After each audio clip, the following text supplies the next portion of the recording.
தமிழில் toast masters club ஆரம்பிக்கணுங்கிற கனவு தான் என்னோடது.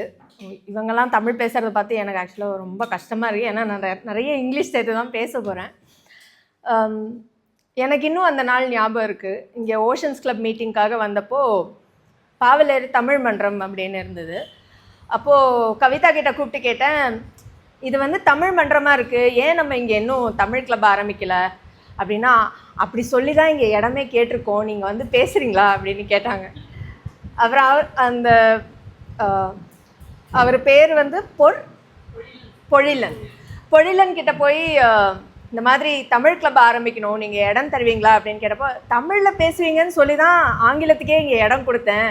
ஏன்னா இங்கே ஆங்கிலம் பேசுகிறத பார்த்து நிறைய பேர் என்ன நீங்கள் இங்கே ஆங்கிலம்லாம் பேசுகிறதுக்கு இடம் கொடுத்துருக்கீங்கன்னு கேட்டாங்க அப்படின்னு சொன்னாங்க. அதுக்கப்புறமா எதுக்கு ஒரு தமிழ் மன்றம் புதுசாக வேணும், அதை ஏன் டோஸ்ட் மாஸ்டர்ஸ் இன்டர்நேஷ்னலோடு இணைக்கணும், அதனால நமக்கு என்ன ஒரு பெரிய பயன் இருக்கும் அப்படிங்கிறத பற்றியெல்லாம் அவர்கிட்ட நாங்கள் பேசினதுக்கப்புறம் அவர் நீங்கள் எவ்வளோ வேணால் எடுத்துக்கோங்க, பணம் காசை பற்றி பெருசாக யோசிக்காதீங்க அப்படிங்கிற மாதிரி அவர் கொடுத்த முதல் ஆதரவு.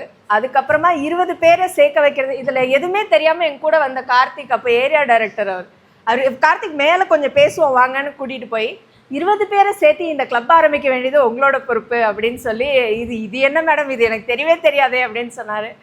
ஆனால் அவருக்கும் தமிழ் மேலே ஒரு ஆர்வம் இருந்தது. அதனால தான் நாங்கள் வந்து எங்களோட டேர்ம் முடிஞ்சதுக்கு அப்புறமா கூட ஒரு சில பேர், எனக்கு தெரிஞ்ச ஒரு 15-16 பேர் வந்து ஜூன்லேயே சேர்ந்துட்டாங்க. அதுக்கப்புறம் மீதம் ஒரு 3-4 பேரை சேர்த்து கார்த்திக்கும் மெம்பர் ஆகி இந்த மன்றத்தை ஆரம்பித்தோம். ஏன் தமிழ் பேசணும் அப்படின்னு எல்லாருக்கும் ஒவ்வொரு எண்ணம் இருக்கும்னு நினைக்கிறேன். எனக்கு அதோட வித்து என்ன அப்படின்னா, எல்லாருக்கும் அவங்களோட தாய்மொழி தெரியணும். மற்ற எல்லா மொழியும் கற்றுக்கிறது ரொம்ப நல்லது. ஆனால் அந்த தாய்மொழியில் கற்றுக்கும் போது அதில் ஒரு ஒரு ஒரு பெரிய பயன் இருக்குது.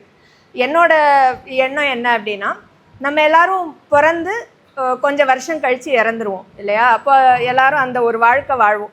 அந்த வாழ்க்கையில் நமக்கு ஒரு சில ரோல்ஸ் அப்படின்னு சொல்கிறோம். ஒரு அம்மா அப்பா, ஒரு குழந்தையாவோ, இல்லை ஒரு சாஃப்ட்வேர் இன்ஜினியர், இந்த மாதிரி ஒரு சில வாய்ப்புகள் நமக்கு கிடைக்கும்.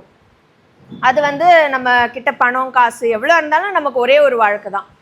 ஆனால் நம்ம ஒரு புத்தகம் படித்து அதில் இருக்கிற கதைகளை படிக்கும்போது அந்த வாழ்க்கையும் சேர்ந்து வாழ்கிற ஒரு பெரிய ஒரு வாய்ப்பு நமக்கு இருக்குது.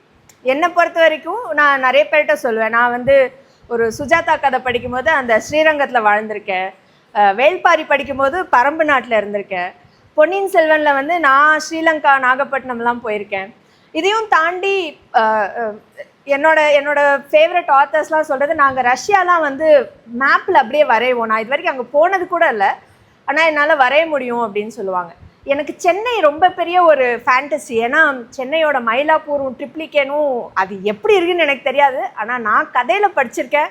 அந்த தெப்பக்குளமும் அதை சுற்றி இருக்கிற கடைகளும் அங்கே இருக்கிற மனிதர்களும், இது எல்லாமே நம்ம வந்து அஃப்கோர்ஸ் சர்வதேச இலக்கியத்தை படிக்கும்போதும் அது புரியும்.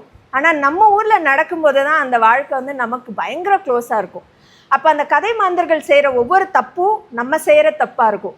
அதற்கான விளைவுகளை நம்மளும் சந்திப்போம். யாரோ ஒருத்தர் திருடிட்டு மாட்டிக்க போகிறான் அப்படிங்கிற நிலைமையில நமக்கும் வேர்க்கும். அந்த மாதிரி ஒரு வாழ்க்கை வாழும்போது நம்மளுடைய வேல்யூஸ் அப்படின்னு இங்கிலீஷில் சொல்கிறோம் இல்லையா, நம்மளுடைய அறமும் நம்ம வாழ்க்கை வாழ வேண்டிய முறைகளையும் நம்ம இன்னும் அழகாக வந்து பண்படுத்திக்க முடியும் அப்படிங்கிறது என்னோட எண்ணம். அது